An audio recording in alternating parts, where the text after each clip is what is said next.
Namo tassa bhagavato arahato samma sambuddhassa. Namo tassa bhagavato arahato samma sambuddhassa. Namo tassa bhagavato arahato samma sambuddhassa. Buddhang dhammang sanghang namassami.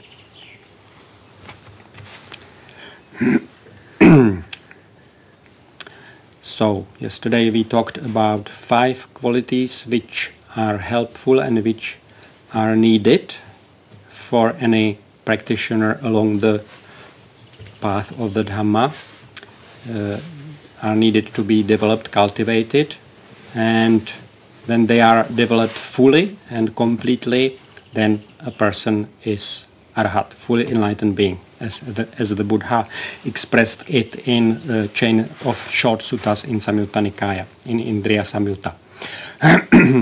But unfortunately, besides qualities which are helpful and needed, there are also many of qualities which are on the contrary hindering progress and which are working in opposite direction. There are a number of groups of those qualities that the Buddha was teaching, different kinds of defilements. In different contexts he mentions different kinds of lists, but the particular list I want to talk about is this group of 5 hindrances or nivaranas in Pali. You know, it's kind of nice, 5 spiritual faculties and then 5 hindrances, which are also like standard list, which is very often mentioned by the Buddha in various discourses. So I thought I would first repeat these 5 positive qualities. Can you remember? Sattva, Viriya, Sati, Samadhi, Panya. Perfect, okay. I don't have to be here anymore. Perfect. Okay, so this is these 5 faculties, and now 5 hindrances, so the qualities that hinder progress and that we worked to overcome are kama, chanda, vyapada, thina, midha, udhacha, kukucha, and vichikicha. Unlike these first positive qualities, I think you don't need to actually learn Pali terms in this case, because English translations are accurate enough and they are not prone to misleading. You know, so it's, I think, quite okay just to remember sensual desire, ill will. I myself always have to remember these Pali terms to be able to come up with English terms. So because I learned it like automatic. So vyapada, thina, midha, sleepiness and tiredness, or sloth and torpor in English. English natives are laughing when they hear these words, but because they are very old-fashioned, you know, sloth and torpor. But I think English words tiredness and sleepiness is also good, because it suggests like sleepiness is lack of mental energy and tiredness is lack of physical energy. So these 2 parts are there in this particular hindrance of simply lack of energy. In interviews, many of you mentioned this hindrance, which was present here, and I must say I also had it. Yeah. Now, as I am getting older, I encounter this hindrance more and more often. So I had to make a peace with it, and now I'm in the phase that it's okay for me to do mostly just walking meditation instead of sitting meditation. Walking and also this standing meditation helps. So thina, midha, sleepiness and tiredness. Then udhacha, kukucha, which is restlessness and remorse. So that's opposite, like too much energy, you know. One cannot stay still and so on. And then vichikicha, which is doubt. That's opposite of confidence or saddha. That's what we already mentioned yesterday. So these 5 hindrances occasionally rise in the mind, and when they are there, when the mind is flooded with them or is battling with them, then the progress is at least slowed down or maybe sometimes even prevented. What is interesting to realize is that even hindrances, even like opposing states, can still serve as foundation of mindfulness, as foundation of presence. So quite often it's just enough to be able to realize that hindrance is there, to identify it, and then from that point it becomes kind of foundation for growth of positive quality of presence. Anyway, in Satipatthana Sutta, the Buddha speaks about 4 foundations of mindfulness or presence. Kayanupassana, contemplation of the body. So that's what we have been doing here most of the time, I believe. So, for instance, presence based on physical posture, when we pay attention to how the physical posture, sitting posture feels, how it is experienced throughout bodily sensitivity, the 5th sense of touch. So that's part of Kayanupassana, observation of the body as a part of practice of presence or mindfulness. Then the second Satipatthana is when we start noticing various feelings like pleasant pain in the body, or on the contrary, happiness arising, whether or pleasure, physical pleasure, or happiness in the mind. All of these are part of this second foundation or establishment of mindfulness or presence, observation or watching of feelings. Then there is third Satipatthana, watching mental states, and the fourth has several parts, one of which is indeed become mindful of these 5 hindrances. So the task is when the sensual desire, kama chanda, comes into the mind and obstructs meditation, obstructs our meditation on spiritual work, then our first task is to realize it is there. So that's what is mentioned in the Satipatthana Sutta, how to work with these 5 hindrances. In the case of the first one, when sensual desire is present, we need to become mindful of it. So, sensual desire is here, is in the mind. It may come in the form of, I don't know, some sensual fantasies. You start thinking and looking forward to what you will eat, what you will taste during lunchtime or something like that. Or any kind of thoughts connected to indulgence in sensual pleasures. Or if you start listening some beautiful sounds like birds singing and start thinking how beautiful it is, that's also going towards the senses and enjoying. So that's sensual desire. So first task is to be mindful of when this hindrance is present, and also, interestingly, to be mindful when it is not present. Then third task regarding any hindrance is to come to know eventually and understand how it happens that this hindrance arose. You know, what was the cause of it, how it came into being. So this is the third part of this exercise of being mindful of first hindrance.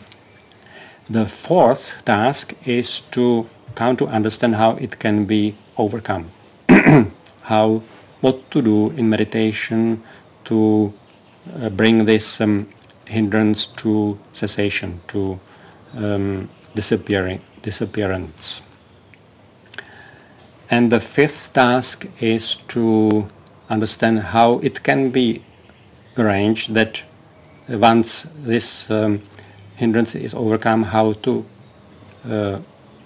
achieve that it doesn't come back.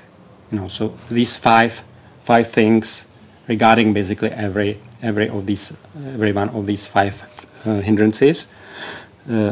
These five exercises are there. So that means to understand when the hindrance, like sensual desire, is present, to understand that it is present.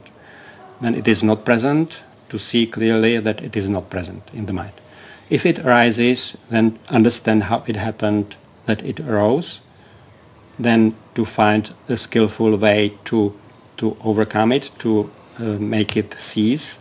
And also the fifth one is what to do to make sure that this, once the hindrance is overcome, it doesn't come back.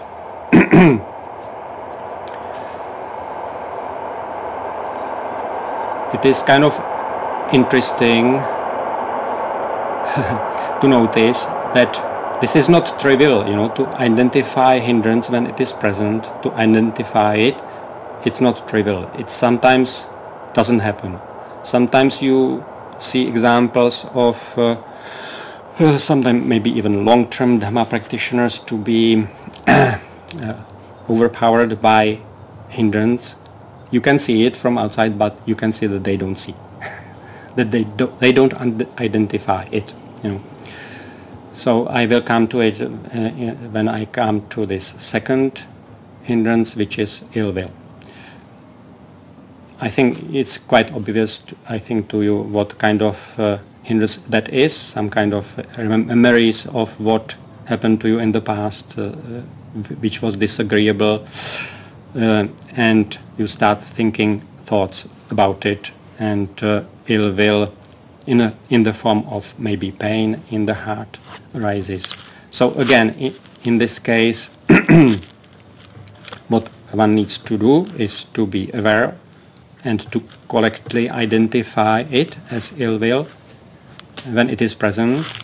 Also to be able to see that when it is not present, and again how it happened that it arose, how to overcome it, and how to make sure that once it is overcome, that it doesn't come back.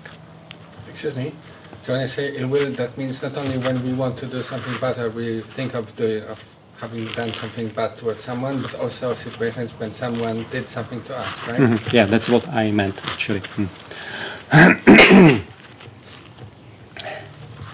Yeah, so my experience, recent experience was that we were engrossed in some kind of fighting between Dhamma practitioners and so on, and it was quite interesting. It was quite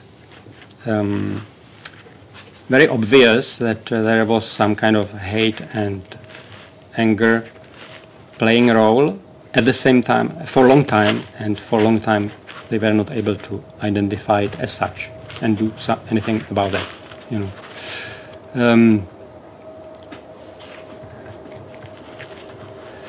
Quite curious and surprising how it is possible to justify to oneself actions which are clearly coming from hate, you know, from intense hate, you know.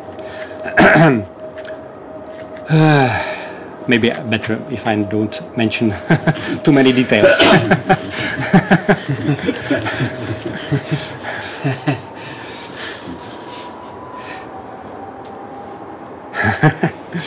Well, it's interesting also to read, for instance, Vinaya Pitaka. You know, we have these collections of ancient texts, and Vinaya Pitaka is concerned about rules for monastics, and the Buddha never set rule unless something happened, you know, some incident, and to counteract appearance of such incidents in the future, the Buddha would always set a rule.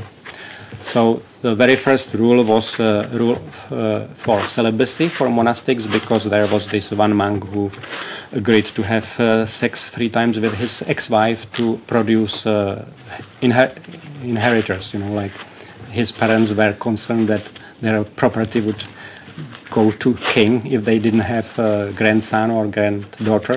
So this poor monk agreed to help them in that.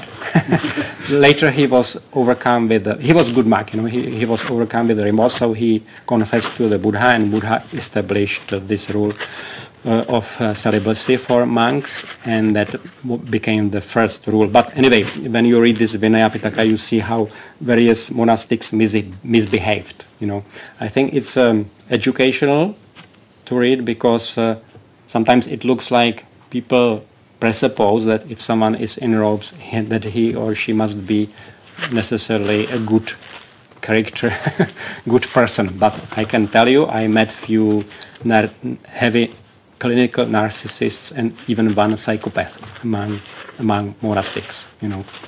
So the robes don't automatically mean that someone is really like following the Buddha's path. It was educational very much what I experienced in New Zealand in these two monasteries.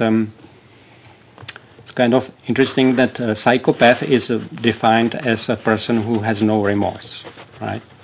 But they can have like spiritual goals, you know, and they pursue them completely without any regard to anyone else, you know? So basically it can work like that. So psychopath doesn't have to be someone who murders people. So they can have basically any goal, but because of this complete absence of any remorse or any sense of what is right and what is wrong, they pursue their goals completely in a ruthless way, you know. So it can be also nibbana, that goal, you know. And in this case, remorse is not a hindrance, right? That's right.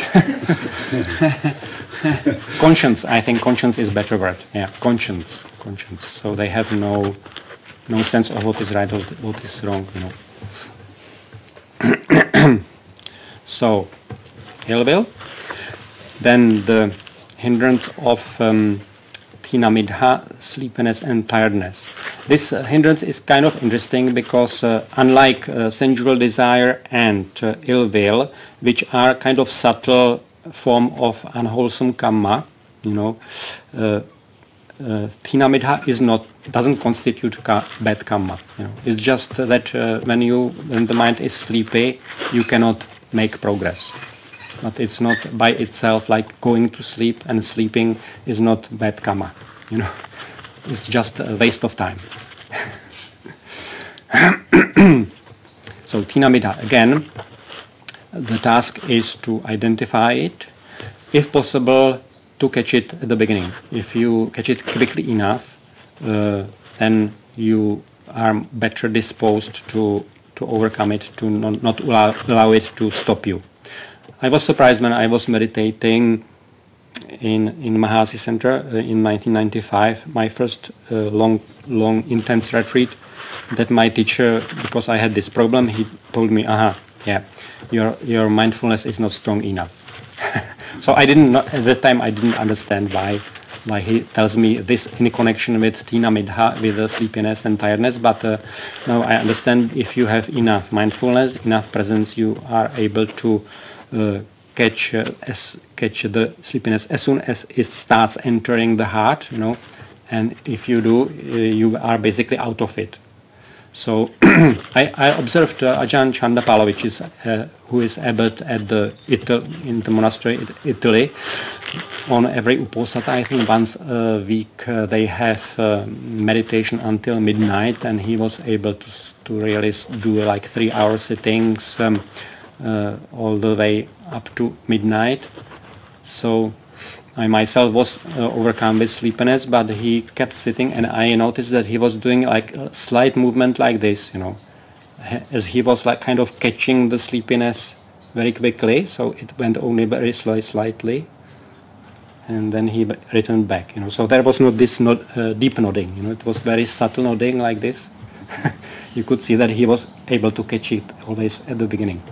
So this is how how one can work with sleepiness and tiredness. Sometimes sleepiness and tiredness is kind of natural result of you having lots of work and lots of busyness in lay life. When you come to a retreat like this, then first 2-3 days it's kind of consequence of it, you know, and then probably method to overcome it is indeed to take a nap. sometimes, right? But after 3-4 days, it's better to try at first to deal with it through meditation instead of napping. I have a question.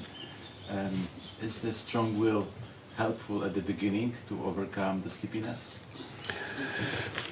That's individual, I would say. You can try if it works, Bill.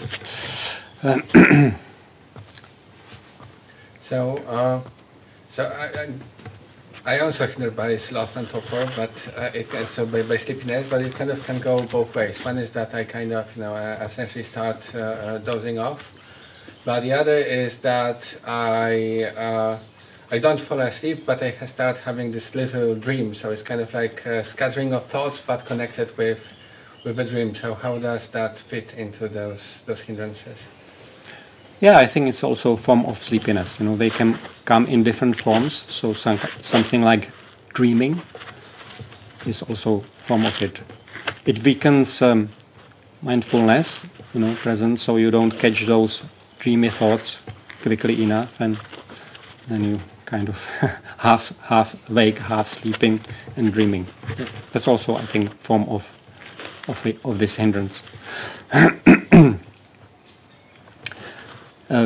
In the suttas, Buddha mentions, I think, 5 possible ways, or 7, I'm not sure now, how to deal with sleepiness. For me, what works is this getting up and meditating in standing posture. I never was really successful in using those methods, like visualizing light and rubbing the earballs and things like that. You can read those if you are interested in it. I didn't have success with them, so I now forgot. Last one is to lay down and sleep. So that one was effective in my case.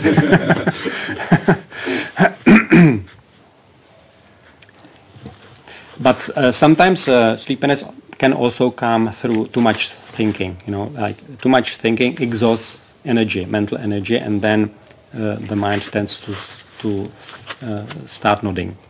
I notice this quite often. If I don't catch thoughts, starts thinking, then right after some chain of thoughts, this nod comes. So I believe it's also the way how sleepiness can happen, that you basically exhaust energy through too much mental activity. I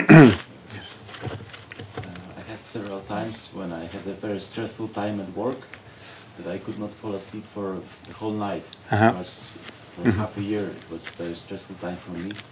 Half a year, you said? Yes, around half a year, like this. So I was taking some pills to sleep, but I also tried to meditate.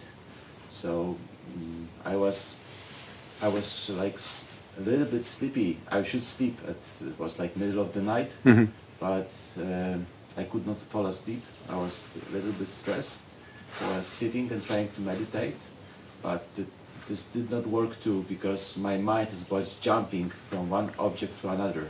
So I was hopeless. I didn't know what to do in this case. What would you advise in this scenario?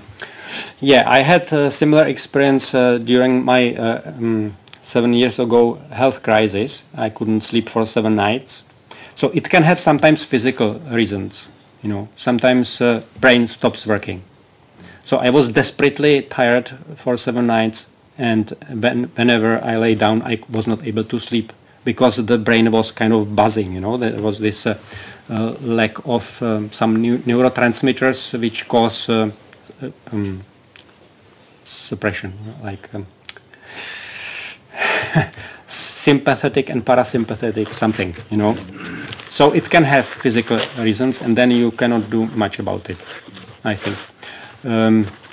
Sometimes also it may feel like you are not sleeping, but actually you do sleep, That was my experience when I went into sleep laboratory.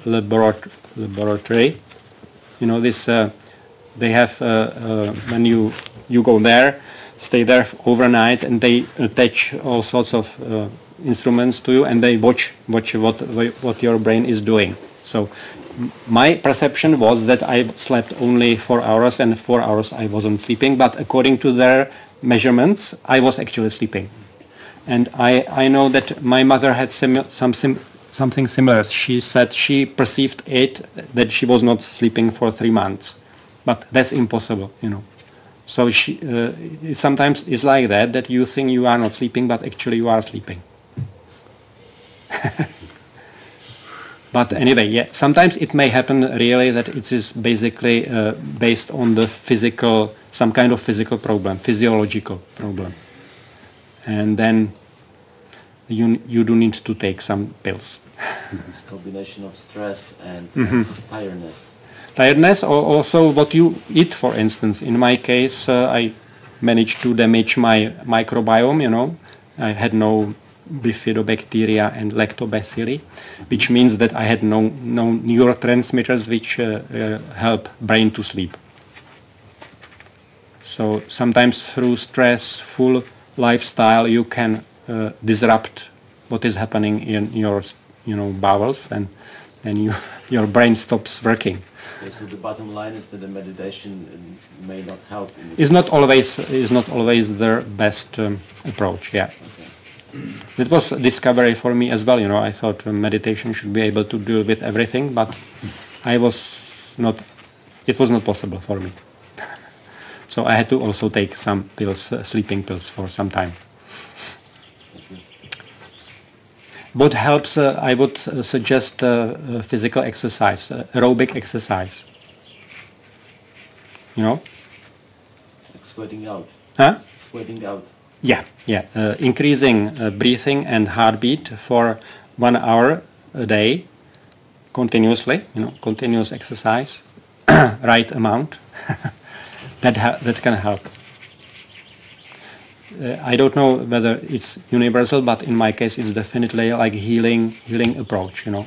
I really, many times it happened, I was sick, I was forced by circumstances to do exertion, you know, lots of effort, physical effort, and immediately I got better, even like ordinary illnesses. So I think that can also help. Definitely with sleep, you know. You do exercises in the morning or in the evening? I do late afternoon. They say not to briefly before sleeping, right? Like 3 hours before going to sleep, something like that. That's what recommended.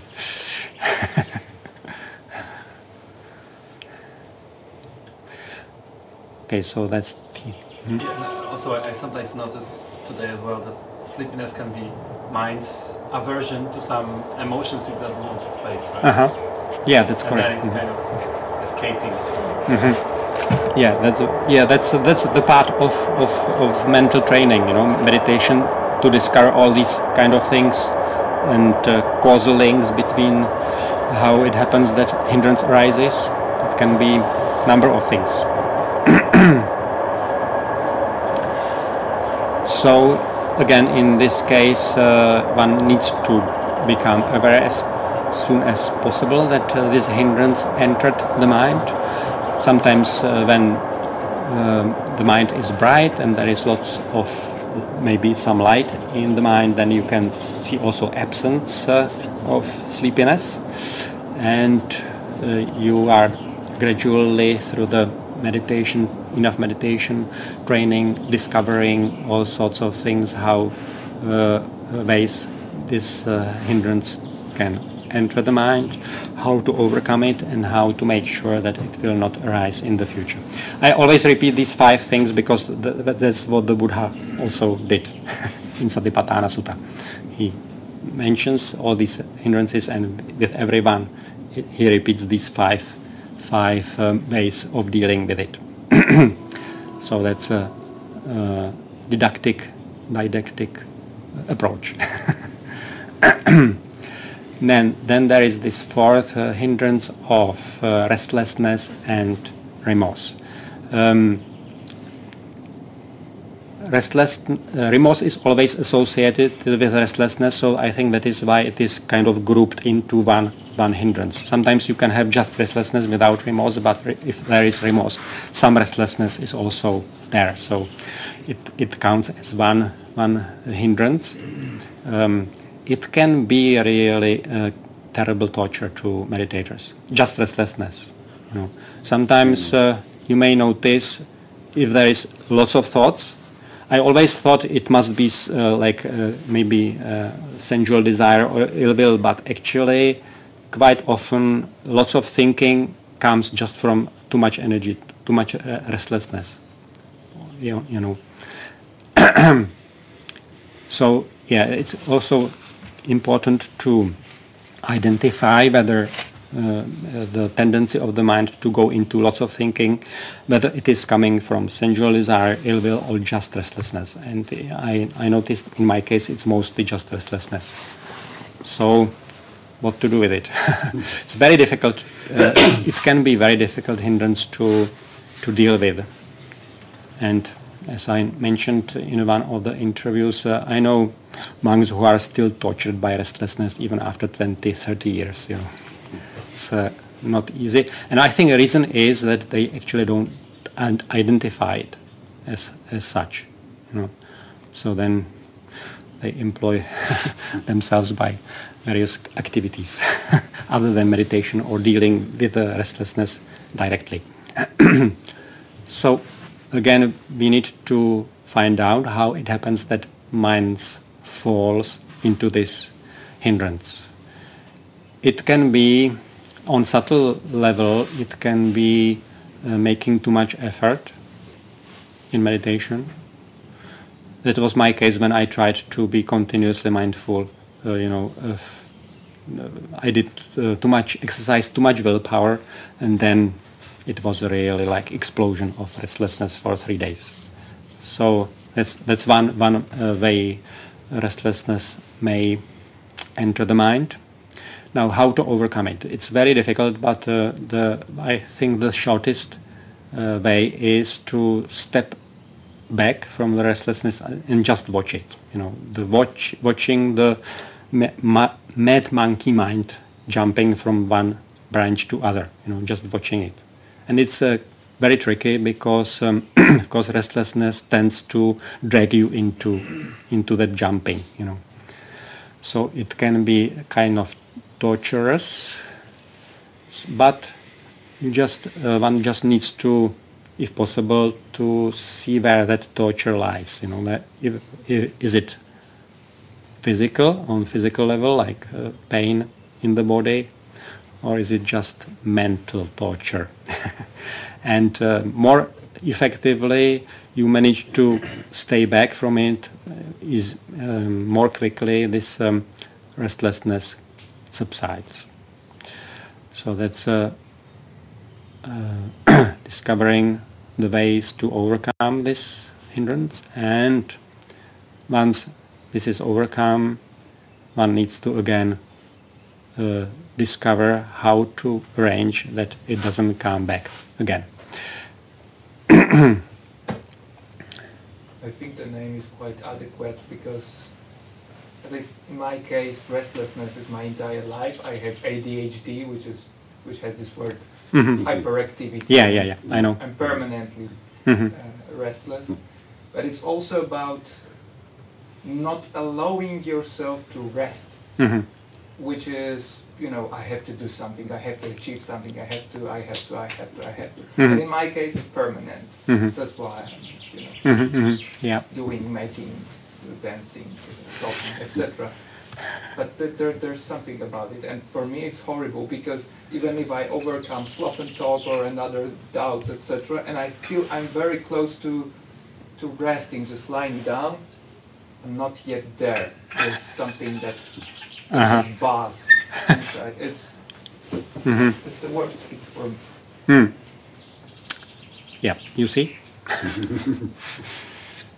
Yeah, different forms of it, and you know, for different people, different ways it comes, it happens.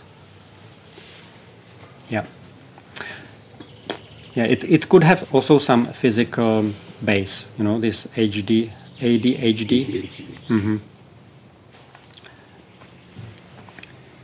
So how, besides physical exercise, how I managed to, yeah, well, yeah, something with microbiome, you know, I used eating probiotics, for instance, or something.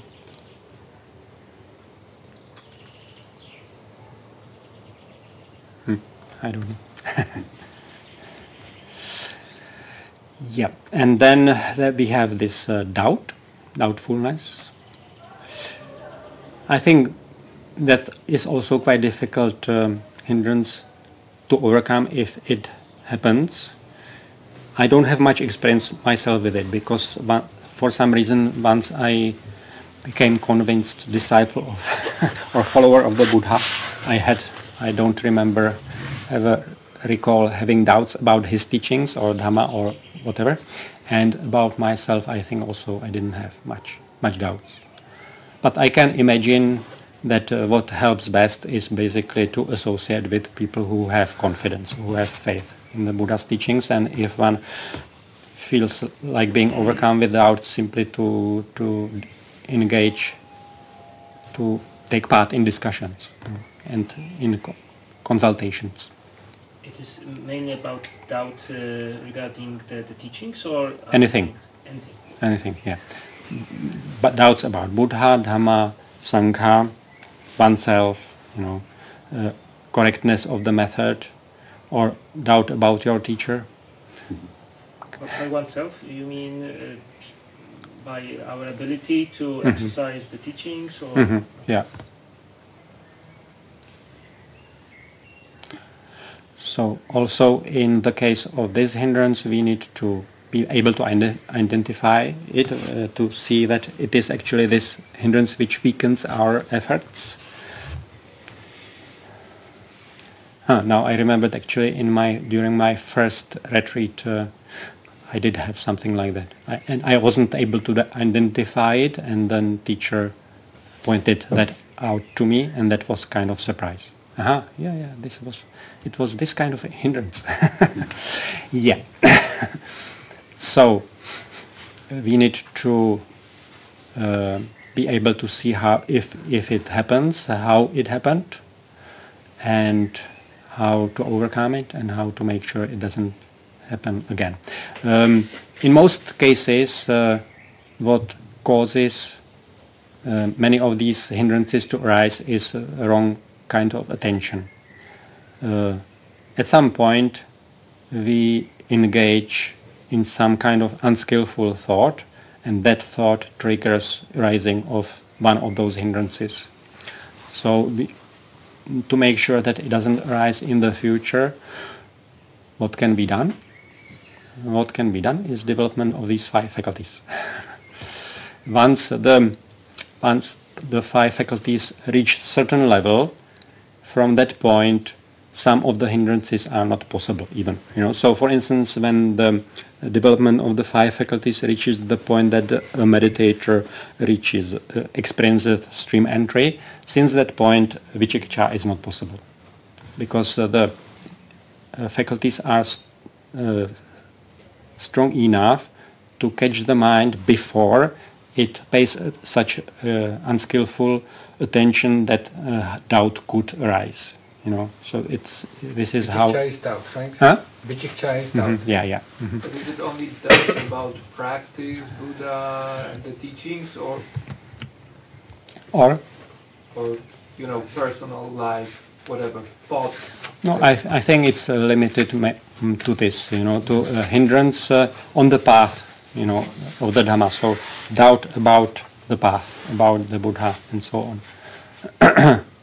Doubting about faithfulness of your wife or something like that. That doesn't count.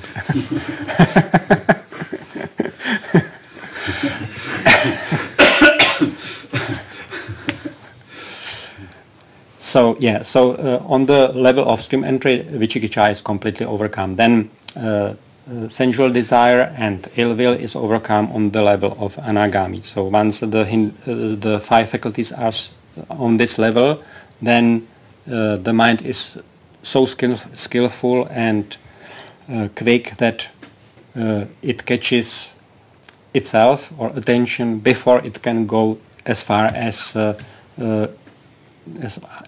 to enable sensual desire or ill will to arise.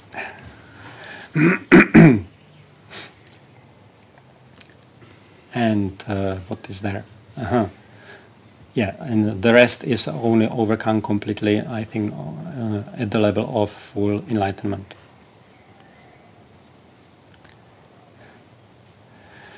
Venerable Anuruddha mentions in his verses in Thera Gatha that he says it has been 55 years, I think, or 50 years since I adopted sitting posture. He was the one who practiced not laying down, so once the Buddha instructed him to follow this allowed ascetic practice, he never lay down for the rest of his life. So he says 55 years since I adopted sitting posture, and it has been, I think, 20 years since I overcome sleepiness. So since then, I think that's what when he refers to the attainment of arhatship. Since then, this hindrance was not possible for him. And yeah, and restlessness also is overcome at the level of arhatship, I think, completely. Okay, I think that's enough to this talk. You can turn it off. Ready? What about questions? More questions? Are these 5 hindrances sometimes contradicted with 5 jhana factors? Yeah, that's a standard teaching. Yeah. I'm not completely familiar which jhana factor counteracts which. It's not completely obvious, so I cannot tell you. It's Visuddhimagga, it's not in the suttas. Yeah, yeah. I see. Yeah. Commentarial. That also points to the fact that these are like temporarily can be abandoned during jhana, right? All Yeah, that's a stage. When I was talking about gradual training, when you come to formal meditation after fulfilling those 5 stages before, ideally. Then when you start with formal meditation, the task is to overcome these 5 hindrances, which means like temporarily at first, and only when they are not present in the mind, then the mind is kind of ready for this jhana practice. So that's what we are doing actually, or what we should be doing, not only developing these 5 faculties, but as a result of their development also to overcoming these 5 hindrances. So that Buddha describes it after one resorts into retreat, something similar like this, to a cave or to kuti. And then what he is doing, or she, monastic or meditator, he is walking back and forth and sitting, purifying his mind from obstructive states. And obstructive states are these 5 hindrances. And then Buddha describes that actually spells out these 5 hindrances, how monk or monastic overcomes them. And once they are overcome, then he goes ahead and goes into jhanas, and after jhanas Buddha mentions all sorts of psychic powers and then full enlightenment. Do you have any? Huh? Do you have any? Psychic powers? Yeah. Do you think I can say? The monks cannot say. Yeah, we cannot say, but I can say that I don't have. And I don't want. I don't want. They can easily lead to fall, of a monk or nun. If they come only after at least stream entry, it's quite safe. But if they happen to a person before any stage of enlightenment, it's really a huge trap. And I can see in my mind that for me it would be a really terrible trap. I would not be able not to play with them, So I hope I will not. I don't want them. I just wanted to say that I was contemplating and practicing, and I think it's great that you're there, Bhante, that because you are showing us something different than all these other teachers, because this presence, you know, it's just such an important factor, but it's really not taught much. So thank you for that, because I think my mind grasps what is it about, and I find it very pleasurable to just be present, and I think it was lacking terribly in my practice. So thank you for that, and for reminding us that Ajahn Brahm also teaches this present moment awareness. As to our yesterday discussion, I just want to add that I checked what Ajahn Brahm writes about it, and in general he says that present moment awareness is letting go of past and the future and to just be in the moment. And the second part is like silent moment awareness, which is without thought. He just says let go of thought, and he actually says that like this intense noting is taking you away from this silent present moment awareness, and he gives this simile that it's like you're welcoming guests and you cannot speak with them, and noting is like speaking with guests. You must just greet every guest at the moment. So I think he points more toward this flow state, I think. But what I've noticed is on this first level of just present moment awareness, noting is very useful when, first of all, to ground yourself in the present. For example, my body is here, or I'm walking here, and to catch the thought when it arises. But I think, as you said, like there can be this lack of balance when you obsess on this noting, and then I think this Ajahn Brahm says this is not good. So I think all are in agreement. I just wanted to say that. Yeah, I also think so, but also what I didn't know when I was practicing with Mahasi and so on, there is difference between noting and labeling. In Burmese language they have two words, and my translator, when he was, the teacher didn't speak English, he was speaking in Burmese, and translator was always using the word noting. But I didn't know English well enough then, so I confused it with labeling, so I thought it meant like saying the word, Yes. the name, labeling. But later I spoke to an Australian teacher who also practiced Mahasi, I think, and he said he never understood noting as labeling, as like saying this word. So in my understanding, if you differentiate between labeling and noting, then noting is simply knowing where you are, but without saying this word. Yes. So I think this is much better. Yeah. Because then it's more natural. Yeah, you have to, labeling can be useful at the beginning, but you should let it go as soon as possible, basically, because it's too much noise in the mind, There's a thought coming, and you see this thought coming, but you don't say to yourself, oh, there's a thought about lunch coming. Yes, exactly. Sometimes dropping label to stop thinking is useful. Yes, sometimes. On the preliminary level, yes. Yeah. What about the commentary about the practice? Like when I meditate, sometimes I recall Ajahn Brahm or your teaching, what should I do during the meditation, and I say to myself what I should be doing, like focus on the present and so on. What about this commentary? Because after a while it starts to be a little bit annoying, because my mind keeps reminding me, sit straight, think about the present, be here, and so on. So what about that? Is it good or? Well, I think you know that it is not. To some level, it's okay, like reminding yourself, reflecting about teachings and so on, reflecting about Dhamma. But at some point, it needs to be overcome also. There is sutta in Majjhima Nikaya where Buddha says, dividing thoughts into wholesome thoughts and unwholesome thoughts. Unwholesome thoughts should not be engaged in, but wholesome thoughts are okay. They don't constitute the bad karma, but they weaken the mind, then weaken mindfulness. So eventually, those even wholesome thoughts has to be let go of in the favor of silence. So remembering what the teacher said is good, okay, but at some point, at some level of practice, you need to really silence the mind. My problem is at least it used to be, whenever I discover something in meditation, I start talking about it to someone else in my mind, you know, like explaining, like compulsive teaching. Okay.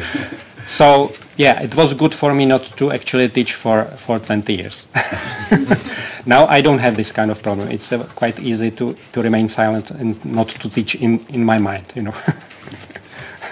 I like how one student of Upandita explained that the labeling is just to train the sanya, to name it, and then sanya does it. So the mind does it. So you set the mind in motion to recognize, and then noting is just the mind recognizing it. Yeah. So to be clear, when you say noting, you mean knowing or awareing of things. Knowing what it is that you are aware of, you know, without labeling, without saying the word. So it's kind of subtle difference. And yeah, and that's basically essence in my understanding. That's essence of mindfulness or sati, you know, to know where you are. Or recognizing.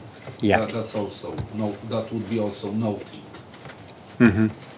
Yeah. And there is also always some wisdom there, right? Because it's kind of discernment as well, right? Yeah. I just wanted to share, because some people were speaking about problems with sleep, so I can tell what works for me. Because I had this problem in the past as well. Like too much sleeping or not no, enough? But actually I sleep so much during the day because usually I cannot fall asleep. That's the problem.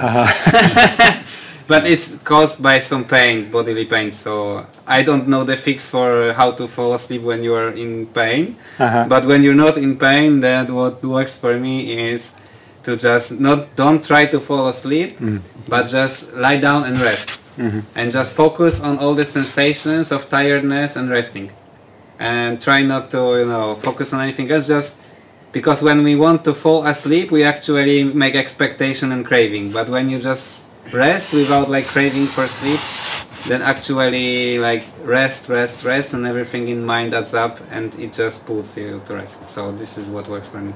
Maybe focus is the wrong word. Maybe be aware, right? Because focus is like Yes, you're right. Be aware. Yeah, be aware. Be aware of all this tiredness and just like direct like your will to I'm just resting, not try to fall asleep, and then you don't know when you already sleep. Actually, I have a question around that, because I sometimes find training sati for a whole day counterproductive to falling asleep, because falling asleep means getting a bit dirty in the qualities I was trying to avoid the whole day, like moha and so on. Well, I don't know. My first teacher in Mahasi Center, when he went for his first intense retreat, he didn't fall asleep for 10 days. You know, he was meditating and then lay down to sleep and kept meditating, and simply his mind didn't fall asleep, so he didn't need actually. So what I do if I lie down and cannot fall asleep, I say, oh good, I have more time for meditation.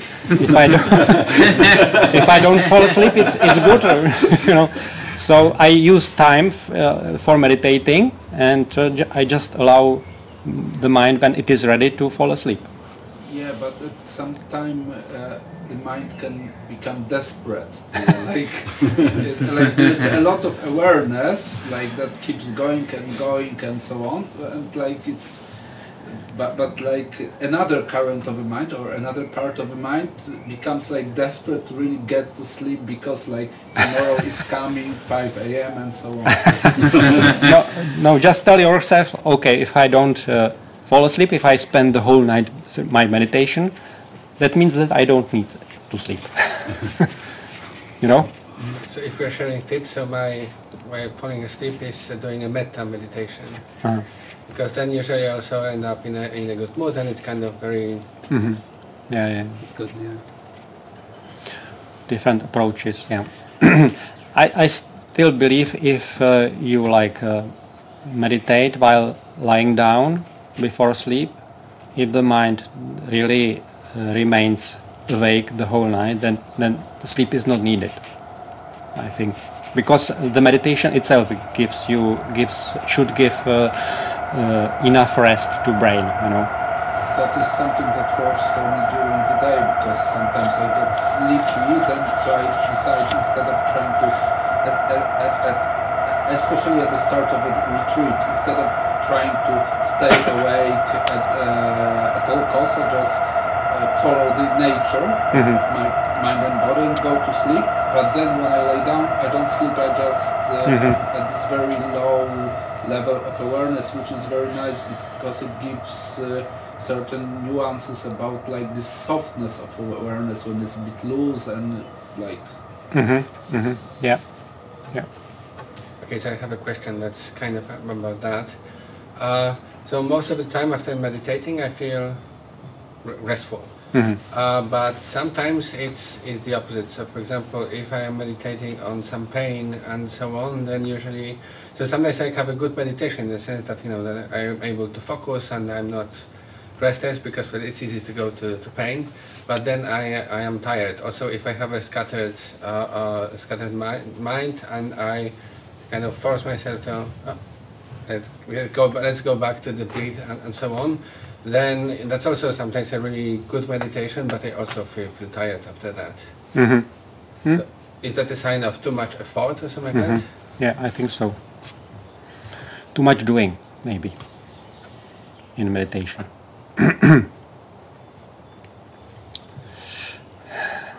Sometimes I wonder when people say good meditation, what they mean by good meditation.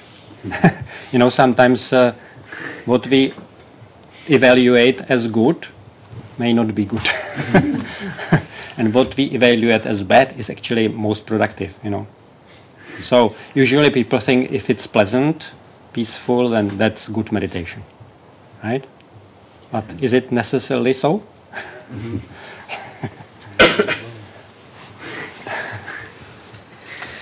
Okay. I think it's enough. Yeah, enough. Piotr has enough, so. No. It's not up to me, but No, I think you are right. Yeah. I'm just trying to protect you, Bhante. Thank you. Yeah. So again, you have time for either walking or sitting meditation, depending on your choice, and also you can stay meditating as long as you feel like. But yeah, even if it's the whole night, you can still. If you feel like meditating the whole night, you are allowed to. Yeah. So anytime. Okay. Sadhu, sadhu, sadhu. Sukhi hotu.